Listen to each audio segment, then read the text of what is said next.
This morning, Germany is in focus. It's the final push in a campaign for chancellor that will take Europe's biggest economy in a new direction after Angela Merkel's 4 terms in office.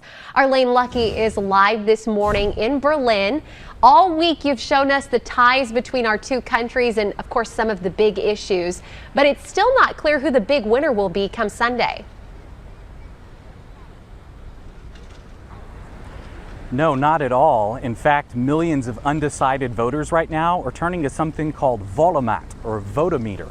It's an online smartphone app that asks questions about key issues. The survey then uses those results to help match voters to political parties based on their views. So there may be some alignment there. Now, for those who don't need any convincing right now, it's crunch time. They still won't accept that Germany has changed. Germany is not the Germany like it was in the 60s, 70s, 80s. That's Özkan Mutlu, a member of the Greens party who served a term in the German parliament. Now, he's not running this year, but he's still an influential voice for his party. And we walked through his Kreuzberg neighborhood, talking about his journey from Turkey to becoming a German citizen. Now, he says 3 of Germany's 6 major parties are expected to form a coalition government after Sunday's election.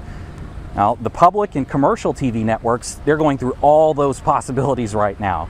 Some of the frontrunners have seen ups and downs in the polls after scandals and even missteps. Others are casting their candidate as the answer to lead Germany out of the pandemic. Olaf Scholz is the best fit for the job because he has lots of governance experience. He has a clear plan for Germany, and he is also internationally respected and has a lot of experience in building bridges across the Atlantic, but also to lead Europe, which is a very important role the German Chancellor has. Now, Germans have 3 options for voting in this election. They can vote early at a district elections office. They can also go the day of, on election day, Sunday, and this is a copy of what their ballot looks like. They have 2 votes here. On the left side of this ballot here is the candidate list for all of their district. And on the right side, a second vote is a party list. And the political parties, if they're selected, will then choose more candidates, more representatives for the Bundestag, their parliament, from this list here. And the third option is actually this, mail-in balloting. And there's been a lot more requested due to the pandemic. This is actually somewhat complicated. This is what people who live in Berlin will receive in the mail. There's a lot of paper in here. 6 different ballots are stuffed into this envelope, completed, then sent back to the elections office. It has to be there by 6 o'clock on Sunday.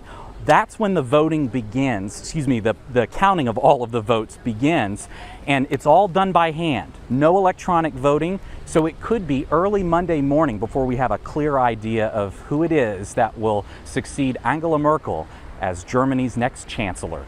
Reporting live in Berlin, I'm Luckie. And of course, you'll be there watching it all and tracking it all for us. Lane, thank you so much for that special report. Don't forget to check out our special interactive section on KLTV.com and KTRE.com. The community page from our navigation bar will take you there to the In Focus section. There you'll be able to keep up with Lane's reports along with pictures and videos you don't get to see right here on KLTV and KTRE.